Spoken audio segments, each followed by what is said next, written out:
Very good. Now, there are some images of the pottery of that particular time. These potteries are from the early Vedic period, redware, or they are known as OCP. That means Acharya color pottery. You can say some, you can see easily some basic designs on the potteries. Then in the later Vedic period, these potteries were painted. They are known as PGW. That means painted gray ware pottery. This is around 1000 BC. PGW, painted gray ware. So you have to remember about these two words. Ochre color pottery related from the early Vedic period. PGW, painted gray ware, they related from the later Vedic period. In the Chalcolithic civilizations or various cultures, PGW also found. Then in Mahajanpada period, that means when Vedic period was at its downfall, the new age was started, known as Mahajanpada period, or we can say the 6th century BC. So now there are emergence of coins named as punch marked coins. Here are some other potteries that you can say. So this is the timeline from 1500 to slowly 300 BC. Black and redware, 1500, 1200, 900. Now there are some toys around 600 BC.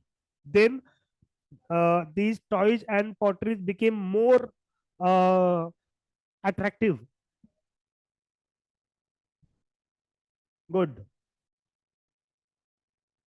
And the last phase of this Vedic or early Vedic period or later Vedic period was the economic life. So occupation, obviously cattle. Now here they became the agrarian society. That means agriculture became prominent. Here agriculture is very on the very basic level. That means the shifting agriculture was practiced. But here now they practiced agriculture in a proper manner, in settled manner. Rice is most important crops, and they also mentioned various types of rice named Vrihi, Tandul, and Sali. Not important to remember all these types. Aside from rice, they also cultivate barley, pulses, wheat, lentils, millets, sugarcanes, etc. That means from animal husbandry, now they move towards the permanent or settled agriculture. What are the animals that were domesticated in the early Vedic? Cattle. Cattle means obviously cow, sheep, goats, horses. In the later Vedic, buffalo also, obviously from those all. In the later Vedic period, the god Indra was given the title Lord of the Plow. That means plow is the basis for cultivate the land. Okay. Some other important thing. So taxes, as I told, now taxes are compulsory. At that time, they are just voluntarily. Iron technology is very developed in the later Vedic phase. At now, after the discovery of iron in 1000 BC, they developed axes, and with the help of these axes, they clear the forest, make farms, as well as they develop the sword also. Medium of exchange. So in the early Vedic, generally barter system was most prominent, but in the later Vedic, there was coins or currency developed, gold coins named as Nishk.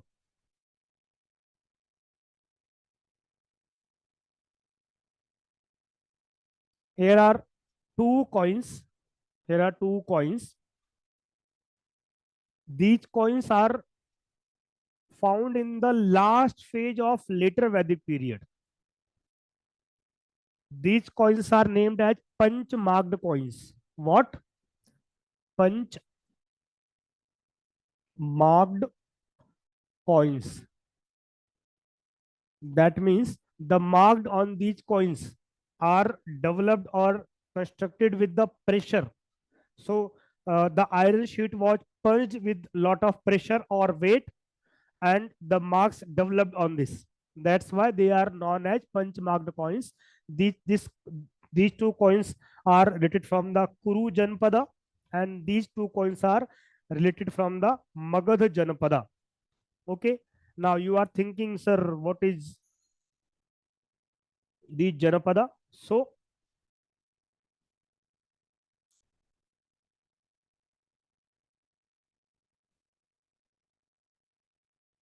as the time continues in the Vedic period, from very small group of some families, then villages developed, villages became more and more larger, population increased slowly. The villages are urbanized because in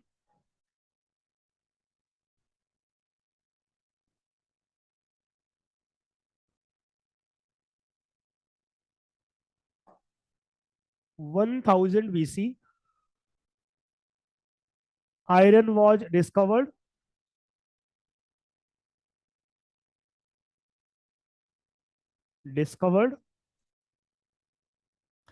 Iron is a hard metal. Before iron, they used copper. Copper was a very soft metal, while the iron is a hard metal. They developed axes, hand axes, and sword with the help of iron. Iron also helped them to make more and more utensils for their daily life. And with the help of iron, with the help of iron, they clear the forest,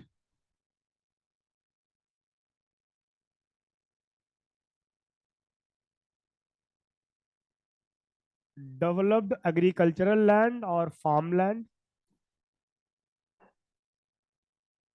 Now they have more land for farming.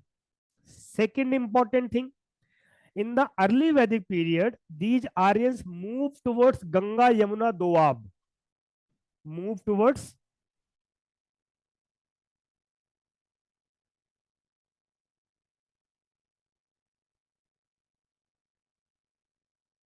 oh, sorry,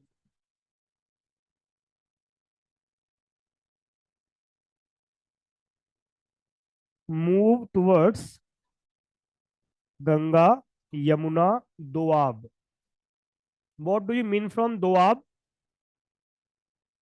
Have you heard the word Doab or you heard the word Punjab? So what is the meaning of Doab or Punjab?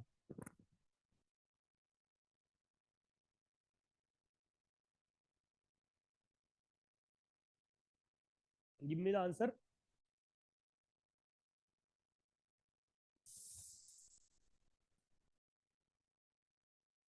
A new word. हाँ Punjab there was answer. हाँ land of 5 rivers, correct. So Doab means land between 2 rivers. Okay. Punjab means the land between or land of 5 rivers. Panj means the 5. So Do means the 2. So Doab means the land between Ganga and Yamuna. And these land is very fertile land. The soil is very fertile. Now they are habited in this land. They clear the forest with the help of iron, and they make more and more agricultural production. Due to this surplus production, they started trade, they started commerce, and now their villages became urbanized slowly. So after urbanization and uh, development of population, now these villages or jana converts into towns. These towns is named as Janapada, and later they became Mahajanpada. That means the bigger Janpada or bigger state. So these two coins are related from the Janapada, various Janapada. One is Kuru. Kuru is the name of a state or Janapada, and Magad is also named of a state or Janapada. ठीक है, Magad is in Bihar.